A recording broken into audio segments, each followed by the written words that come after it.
Yo, we are in here for another episode of Bleav in Kentucky. My name is Vinny Hardy. Y'all be sure to check us out on Bleav.com, Bleav Podcast Network, wherever you get your podcasts. We try to bring fun episodes each and every week. And we got another one in store right now. And we got a guest with us that we can talk some music with. We can talk about the cats with. If you haven't heard about him, you will be hearing about him soon. I'm talking about Josh Bogard. Josh, welcome to the podcast, man. How you doing? Good. How are you? Thanks for having me, Vinny. I appreciate it. Can't complain, man. Can't complain. If should have had you on here sooner, like I was saying before we start recording. I'll say it now. We've had some fans reach out to us on the podcast, and that's how we cross paths. You put a comment on how you had crossed paths with Tony Delk back in the day, and that's how we got to know each other. So, man, tell us about that, and we'll just talk about all kind of fun stuff, man. Yeah. So when the Cats won the big tournament in '96, they did a little high school. I guess they were traveling around, going to high schools and playing some of the older basketball coaches and stuff like that. So they came out to Spencer County, and of course, I was a big Tony Delk fan as a kid, and had his little jersey that my mom bought me, and I also had this little Nike hat that I had on, and stood in line to get autographs from the guys, and Tony said he liked the hat that I had, so I gave it to him and went on, got his autograph, and set up in the stands, and so they started playing a couple rounds and shooting, and then he invited me out on the basketball court. Of course, the news was out there, and so I got out, and he tossed me the ball, and I shot a three, and I'm just kind of glad I made it. But so I made a couple threes, and then I ran back and forth on the court playing with him, and then Walter McCarty picked me up, and I dunked it, and so we just shot around, and then I sat back in stands. Well, after the game was over, he told me not to go nowhere, and then Tony brought out a jersey that he wore and signed it for me, and I've had it since, and that's something that I'm grateful that he did, and I've had it, and I'm 37 now, and so it's something that's been hanging in my house, and I'll cherish for the rest of my life, and hopefully my kids will have that and keep it and do the same and keep just passing it along. Absolutely. And like I said, I'm kicking myself. I should have had you on sooner. TD is coaching AAU boys and girls, and he slammed throughout the summer and traveling here and there for games and tournaments of that nature. You put that comment, what you just said, you told that story like on the Facebook page on one of those episodes of the podcast we had posted before, and you put that on there. And so I relayed it to Tony, and we talked about it, and he always talked about how much fun he had interacting with the fans, and how he always tried to treat everybody right, and not be a jerk and be like, I ain't got time for nobody. He always tried to, and if he wasn't that way, you wouldn't have the good memory that you have now.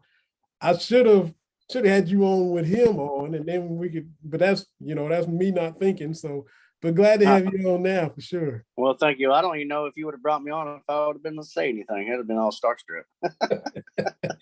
Hey, you were clutch to be able to hit the shots with them out there on the court. That's some pressure right there. I sank like 3 or 4 threes, I think, that night.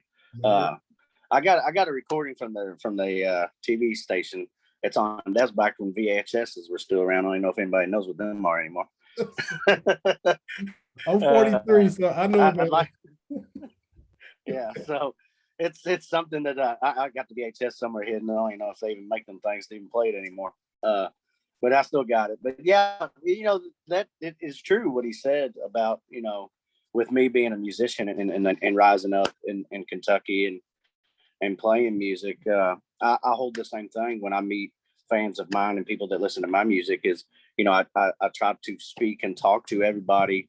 I'm a gabber when I go out, and you can ask my wife. She tells me always to shut my mouth and move on to the next. But I'll have a conversation with somebody for hours, just one person. So I do the same thing, and he's right. You got to treat everybody as equals and keep that fan base, because that's something that if somebody comes and I give them a pick and I talk to them, that kid might hold that pick for the rest of his life. I don't know, and that's something that that I hold the value to. It's the same thing. Absolutely. So yeah, we're definitely working in the basketball talk, the music talk. So you mentioned Spencer County. So born and raised in Taylorsville? No, I was born and raised in Louisville Okay. until I was probably like the third or fourth grade. And then my parents, we moved out here. My dad bought a farm and we moved out here and I've been out here in Taylorsville since. That's all right.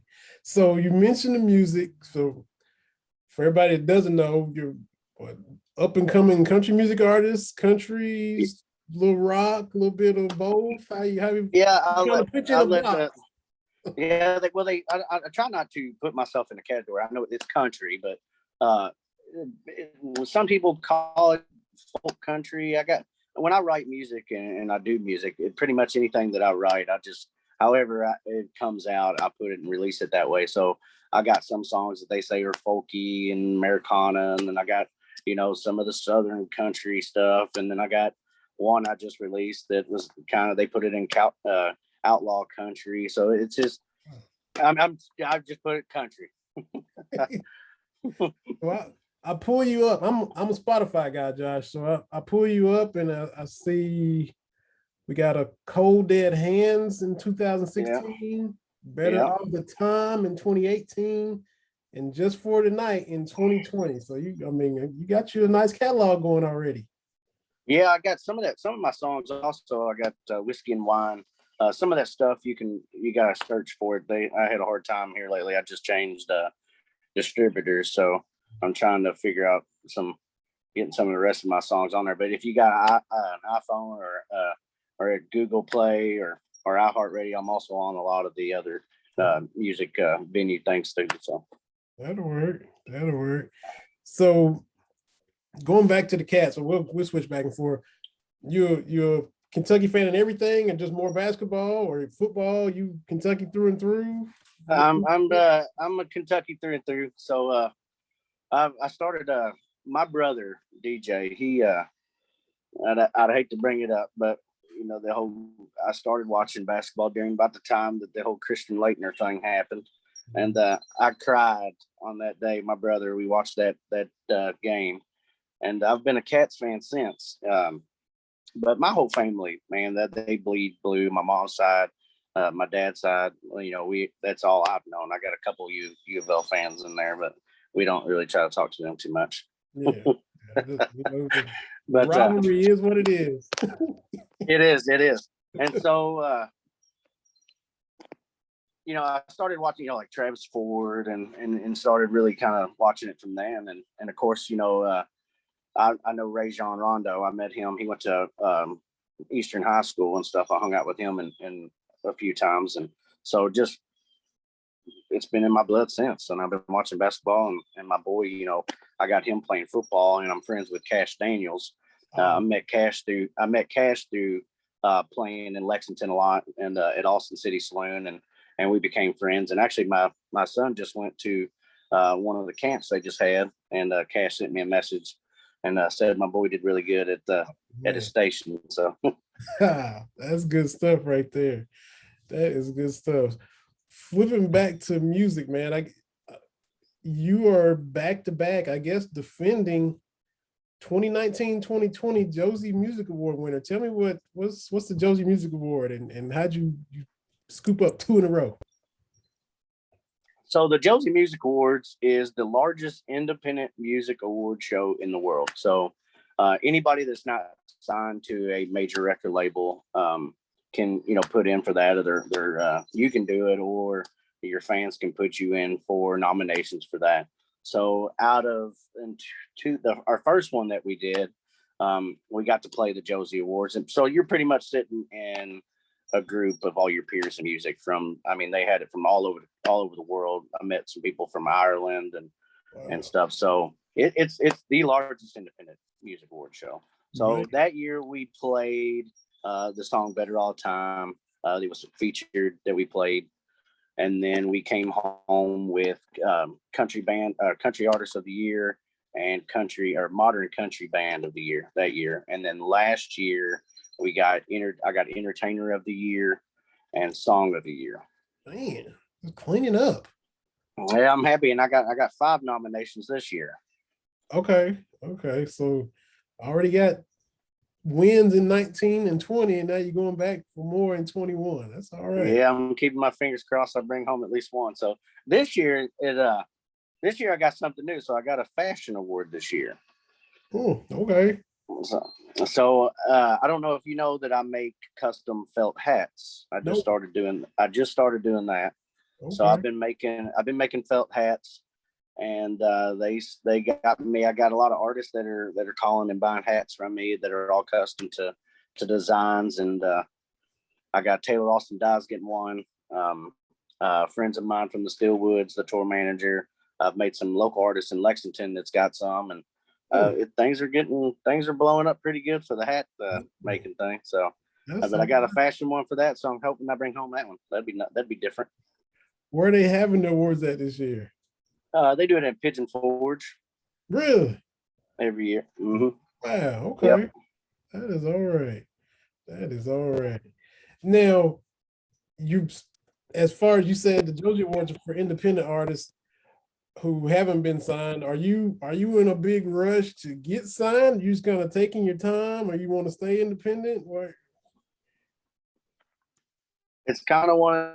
It's a toss up right now. You know, I would love to be signed to a major record label, but when you I've had friends that are signed to major labels and they love it, but I'm not going to be in any rush. I always said that, you know, when God's ready to put me in front of something, you know, I'll take the opportunity. I've never turned down anything, but I'm not in any rush. I'm enjoying music right now and love playing, and I'll travel and do what I'm doing. And when things come my way, and I'll keep my fingers crossed that they do, and I'm just going to keep pushing. yeah, that's it. Now, are you? Yeah, your grind, man. This grind. You're doing music now. You're doing hats, and you're doing this in and around a regular job too, or an everyday job, right? Yeah. That's So what I do remodeling. I also I. coach. I'm also a head coach for my son's football team. So I coach football, and we're getting ready to start. And I think the first week of August we got practice. So I do coaching, I do remodeling, I do hats, and I also play music. So I try to schedule and all that together. So I definitely life's short, and you Yeah. might as well live it. We only get one shot and one opportunity at it, and I'm going to have fun doing it, and make sure my kids are having fun doing it, and other kids that I coach, you know, football and stuff, that they enjoy what I enjoyed as a kid, and what other people's dreams are as well in sports. That makes sense. That makes sense. Um, now, well, let's flip back to the cats. Then we go back to music. I mean, everybody's music fans and cats fans. They'll be able to keep up with all this flipping and flopping we're doing. Yeah, The big news on the UK front today was a bummer. CJ Frederick was, Cal says, a minor procedure, but he's out for a while with a leg injury. oh no, Ryan Lemon said it on KSR this morning. He's the one I guess kind of broke it. He said broken leg. I saw what Cal said, a minor procedure. So he's going to be out for a little while. It's not like a ACL where he's out for the year, but he's going to be yeah, out and off the floor for a while. You know, as far as kind of when they get it really rolling, he won't be able to do it for a while. So I definitely hate to hear that, with him just transferring in, being from Northern Kentucky and looking forward to playing for the Cats, and now he's got to be sidelined for a while. be out. So how did they say how he ended up breaking his leg or hurting his leg? I hadn't heard. I don't know if it was in the scrimmage. I'm not sure what happened or what caused it either. I was trying to look that up too, but it's just he had I think a foot injury at Iowa last year. I don't know if it's related or anything like that, but Right. yeah, just a bummer. Hopefully he can come back. He's gonna be behind. There's so much depth, which is a good thing because we saw what happened last year, but now you got Grady and transferred in, Severe Wheeler transferred in, Tata Washington, Davion Mintz came back. So there's tons of guys at that guard spot. So now he's gonna kind of be behind and have to really try to work it and bust it to get back on track. Practice. Yeah. Right.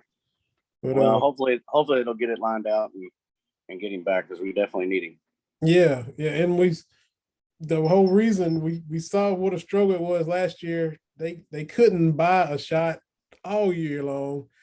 Mintz was about the only guy that could hit a three. Allen got hot a couple of games, but you saw with the moves they made, they're like, by God, we're not gonna be stuck without shooting again. We're Yep. bringing in some guys that can shoot the rock, and he was one Yep. of them. So Yeah, last year was. I know a lot of people got mad at Cal last year, but you can't be mad at him for that. Things you're not going to have a. I always say we always have a better team every year, but I mean it just comes when you get kids that are new and coming into it, and they didn't shoot as much as I thought they were going to last year. And like you said, they couldn't buy a shot if they wanted to. Yeah, it's just one of those things. Every game last year it was 4 or 5 minutes where they just wasn't gonna score. It was Nothing. everybody was cold. So it was what it was. And can't take it back now. Gotta make it better for this year. That's great. Exactly. Well, tell me about how the first time you knew you wanted to do music or perform, and then that first thought where you said, I'm pretty good at this, I can do this. What was those? How old were you? Were you 5 years old when you first got your first guitar? What was the story of how your music journey started? Well, my music journey actually started kind of late in life. I wish I would have started a lot earlier, but music, in high school, I played baseball. I did basketball. I did, of course, Spencer County actually didn't have a football team till after I graduated. So I played in Louisville on some of the summer leagues and stuff until I just couldn't play anymore until I was too old. But, of course, I played with Marcus Green, who went on to Ohio State and played for his brother actually was with New England during a championship during the and they won. And so, but I played sports and music wasn't on my mind. And as I got older, I started working and I kind of was working third shift with my uncle's business. And I was 21, 22, I think. And I really was kind of getting bored at home. And so I went and bought a $50 little K guitar from the pawn shop and just, man, I'm telling you, I grinded it out, played every day, made my fingers bleed. It was just something that really, it kept me grounded. It kept me home. It kept me wanting to learn more and more and more. And so I just kind of picked it up and started getting better as I practiced. And, I put the time and the effort into it. And some of my friends were like, man, there's some open mic nights up in here in J-Town in Louisville. And so I started doing some open mic nights and it kept going. And somebody said, hey, you can make some money doing it. And so I started charging a little bit of money to come out and play for a few hours. And now I'm into this almost 15 to 20 years now I'm playing. So let's see, since I was 21, I'm 37. So that'll tell you how long I've been playing music. Yeah. And so really it kind of progressed from that. And I haven't told myself if I ever get an opportunity to do things, I won't turn it down. You're either going to get a yes or a no. And, if you're scared, that's always a good thing to be scared. It makes the drive a little bit better. And, I'm kind of like when I watch, when I do shows, I'm that guy who watches my shows. I record them. And so I can see what I'm doing differently, what I can do better, how I'm holding the mic, or, it's almost like ball game, watching it as a coach and coaching myself to do better. And, I'm just networking and getting out there and doing what I'm doing. And now I feel like I've hit that stride and where I need to be now after all these years. And it takes many years to, of course, with anything that you do, it takes years to progress. And I feel like that now I'm starting to get the drive and the gaining some ground that I need to do. Was there ever a show where you finished and watched it back and said, I did pretty good? Or are you always finding something to nitpick? Well, I'm a nitpicker, but nothing that's too crazy. It's just maybe I was like, I'm looking down too much, or I need to open my eyes a little bit more. I like to sing with my eyes closed sometimes because I mean, if you've ever singing in front of people sometimes can be nerve-wracking, depending on, I do better when it's a bigger crowd than I do a smaller crowd, just because bigger crowds a lot of times, you don't really see them very often. So because at nights the lights hit you in the face and you can only see a few rows back. So I do better when it's bigger crowds, but I haven't looked back and been disappointed on anything that I've watched. That'll work. But I always learn though. Yeah, Always pick out stuff. absolutely. I had another podcast I host, Cast Talk Wednesday. We had Anthony Epps on there, and he talked about I love Anthony Epps. He talked about the game where they scored 86 in the first half against LSU. And Yeah, he said that's the only time Rick Pitino came in and didn't have anything to say. He's like, I can't critique anything. yeah, right. Well, that's always good when you hear that. Yeah, because they didn't hear that much from him. He could find something, but you drop 86 and a half Right. on somebody. Hey, you just gotta clap for that. Even Pitino had to just hey.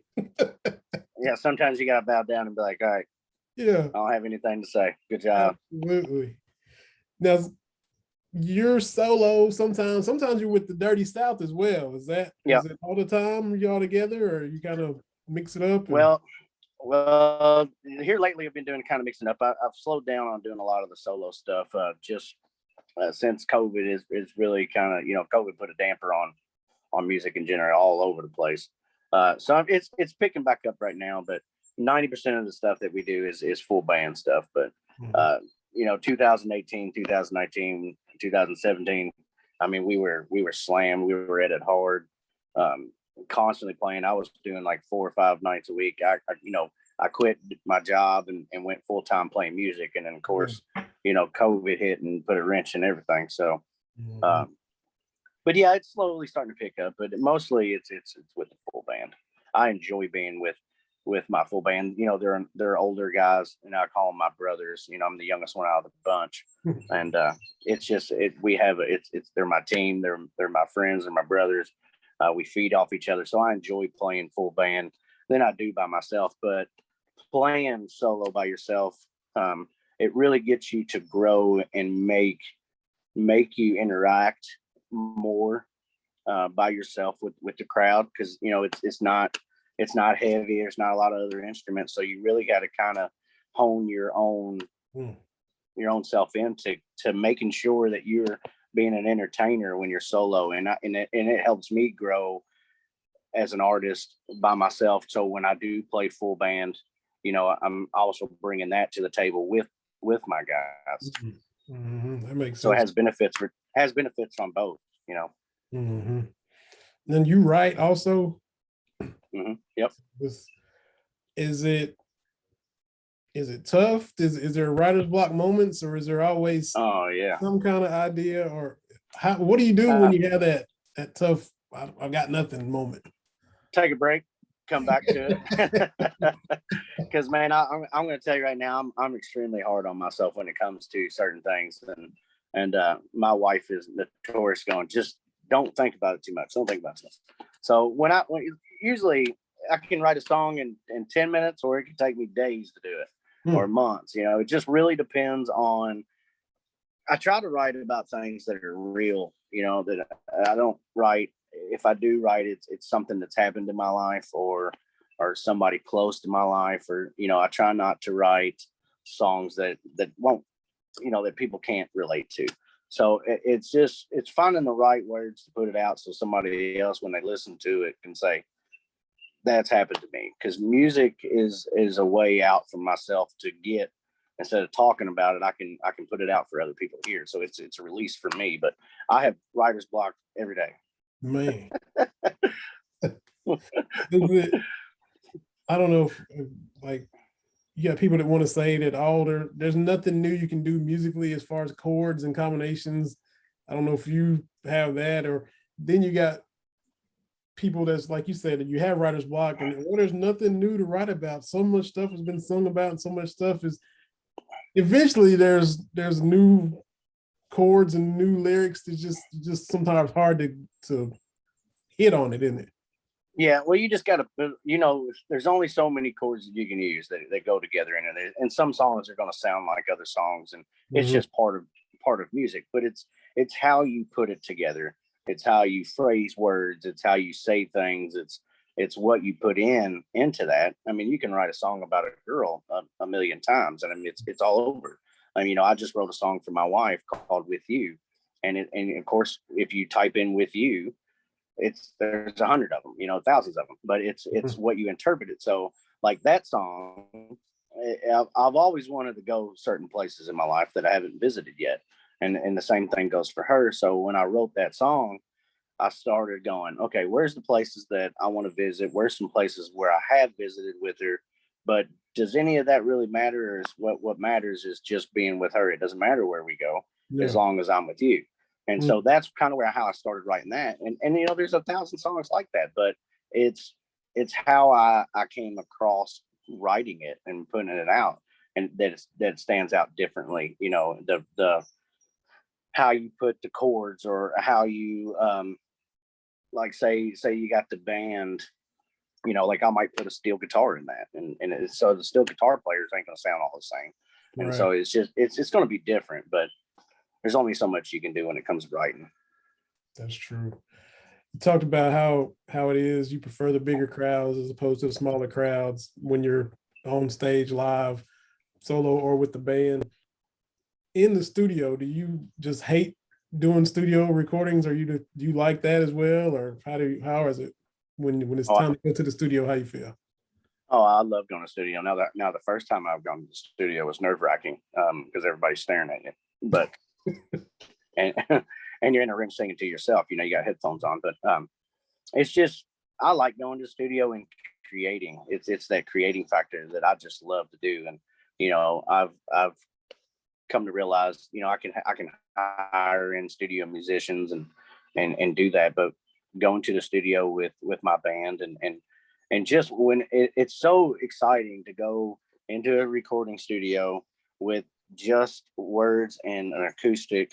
And the band, I send them some of the stuff to work on, but they're notorious of not wanting to limit themselves. And what I mean by limit themselves is, if I go into the recording studio and they already have what they have set, then it's going to sound robotic. It's just already. So I like for them to come in there and create it right off the bat, because you might catch my lead guitar playing something that it's like, whoa, stop right there. I love what you just did. Let's keep that. Yeah. And so it's I like to go off the flow like they did, back in the 70s and 60s and 70s and stuff. They just played live and they did that stuff right there in front, and then they recorded what they could, and kept that. And of course, now with digital world, we don't have to cut tape and do all that stuff. But I like going to recording studio. It's the creating things, man.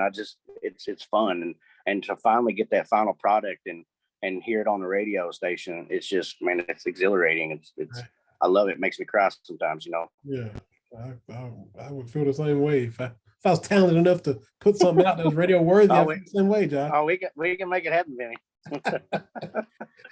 So, are y'all back and forth to Nashville to the studio, or you record in Louisville, or what are you? No, I got a friend that has a recording studio in Nashville, so that's where he's done all my stuff, so I feel comfortable with him. Shane and Lawson, if I need some mentor stuff, Shane comes. He lives in Nashville, so we go back and forth to Nashville. That'll work. Now, you mentioned kind of starting off late bloomer. You didn't really pursue music till you're like 20, 21. So who were your influences? Do you have some guys or some groups and acts that you kind of like, or like I kind of take from them and add it to me, or people that you like listening to, or how does that? Well, of course, that growing up, my mom listened to Janis Joplin and the Eagles and the Doors, and my dad did the same thing, but also my grandfather listened to Merle Haggard and some of the old country artists, but I like hip hop, I like country rap, I like everything. So I kind of try to blend all that together, and but when I write, a lot of times I don't listen to the radio too much because I don't want to be influenced on the outside. I want whatever comes out, I want it to be from here. Mm-hmm. So I try not to listen to too much mainstream stuff unless I'm just learning a cover song for when I'm playing out at the bar. But other than that, musically wise, I try to write my own stuff, if that makes sense. Mm-hmm. It sure is. Sure is. Now I gotta ask, JD Shelburne is from Taylorsville as well. So and now you got him. what's in the water there in Spencer County in Taylorsville for y'all to just I be don't know. being, I don't know. Well, I mean, it's not just me and JD. Of course, Shannon Lawson. Shannon was, I know I've mentioned him a few times. Shannon was a part of the original Music Mafia in Nashville, which was Gretchen Wilson, Gretchen Wilson, John Anderson, Big and Rich, Cowboy Troy, a whole bunch of them. So he's from Taylorsville. Then you got Guy Shelburne, who back in the 70s was really big. He's put out some stuff. He had his own TV show for a while, been on the Grand Ole Opry. Shannon's got 3 platinum songs with Jamie. He's got one with Jamie Johnson, one with Big and Rich, and I can't remember who else. But I mean, there's a lot of talent here in Taylorsville, and I guess that old saltwater's doing something. that's it. Absolutely. Well, you talked about your son playing football. What do you think the Cats are going to do? We got, we're excited about basketball, but football's coming to us first. What are you expecting this coming season? I think we're going to have a better season this year. I'm going to tell you what, from the time I started watching football, the program has skyrocketed, and I hope it keeps skyrocketing. But I'm hoping to bring a bowl home. I think they should. They should. Which that'd be 4 in a row if they bring another one home, because they've got a nice little run of getting the bowl games and winning them. And yeah, so our defense was looking killer. Yeah. And this year's the question was the quarterback. If the starting quarterback hits, they got a chance to really make some noise. Yeah. Missouri, which Missouri beat them last year. Everybody thinks they can get payback on them. Tennessee's down. South Carolina's down. Been going toe to toe with Florida for years, and should have beaten them more than we have the past few years. We got it. We got it coming. Yeah, and now that you're trying to get up there and get up there with Georgia next, that's the only team they have beaten yet. Georgia's going to be a rough one. Their program there is outstanding. See, my wife's from Alabama, so I got she's a War Eagle fan, and then my brother-in-law he's a Tide fan. So it's I can't. They don't allow me to go over to the house and when UK is playing any kind of games because they don't want me. I'm a crap talker, so you get a little obnoxious. I'm a Cats fan. What can you expect? Gotta be how we are. It's all in fun. They got to do it. That's right. I'm exactly there with you. Well, I got to tell you about our sponsor right quick too before we wrap it up. But if you need a new timepiece, you got to go to La Terrain, LA-TOURAINE.com. La Terrain, they got all kinds of cool watches, the Compass, the Legacy, different styles, different bands. They work with a lot of former Cats. Tony was endorsing them on his own before they started sponsoring the podcast. They work with other former players as well. Dave and Ben, those guys are awesome. And they'll look, you need a timepiece, you need something nice on your wrist, casual, or if you want to, be all gussied up in a suit and tie, whatever you want, they got the look for you. Check out La Terrain, Josh, and find yourself a cool watch. Yeah, definitely. Yeah, tell those guys, tell people you know about them, and they got affordable but nice stuff, man. They're doing it right over there at La Terrain. Yeah, I'll definitely check them out for sure. Absolutely. You got any? Tell us about your dates, maybe performances you got lined up in the near future, like immediately, and then maybe down the road, what you got kind of in the works. Yep. So this Saturday coming up, I'll be in Moorhead, Kentucky, opening up for Drake White, who's a country artist. You can check him out on YouTube. He's a phenomenal folk singer, and it's got a mixture of blues in there. I mean, he's very soulful, and so make sure you check him out, Drake White, and that shows it this Saturday coming in Moorhead, Kentucky at Frankie's Plaza. And then the 23rd, I will be in Lexington at the world famous Austin City Saloon. And then the 24th, we will be at the Austin City Saloon in Corbin, and I will be with Dylan Carmichael. Okay. I grew up hopping on jump from Corbin. I'm from Harlan County, so that's some southeastern part of the states where I'm from, born and raised at. I love it down there. Yeah, right right in the mountains where I grew up at. Yeah. So, where can people find your music? I mentioned that I've found you on Spotify, but where can people go to find everything that you got out there? You can find me on iHeartRadio, Spotify, Google Play, pretty much any Apple stores. You can type it in, iTunes, pretty much any place you can find music. You will find me if you just can spell, and you can type in Josh Bogard, Bogard, and Dirty South, or just type in Josh Bogard and you'll find it. And there's stuff on YouTube. I have a YouTube channel. Also have TikTok. So just type in Josh Bogard. Sounds good. I have to follow you on TikTok, man. Yeah. I'm old, but I just got on there myself, and then I got the Bleav. I got the podcast Bleav in Kentucky's on there, so I have to find you on there as well. So everybody check Josh out. So enjoyed having you on here, man. Talking cats, talking music. Hope your performance goes well this weekend. All the ones in the future, and go clean up at the Josie Awards again. And like, I'm from Harlan County, but I live 30 minutes from Pigeon Forge. I didn't know that was just. Oh, well, we're gonna have to meet up then when we're down there. Yeah, man. So good stuff. But wish you all the best at the Josie again, and just keep doing what you're doing, man. And can't wait to get this episode in there recorded and out for everybody. And I'll tag you on the Facebook page and tweet out there for everybody to listen to, man. It's been a lot of fun, Josh. Thank you for having me, my friend. I appreciate it. And tell Tony I said hi. I sure will, man. I sure will. I'll definitely text him and tell him I hollered at you. And we'll maybe if he's back on, we get all three of us on together. And if you don't want to say nothing, you don't have to. If you get starstruck, whatever.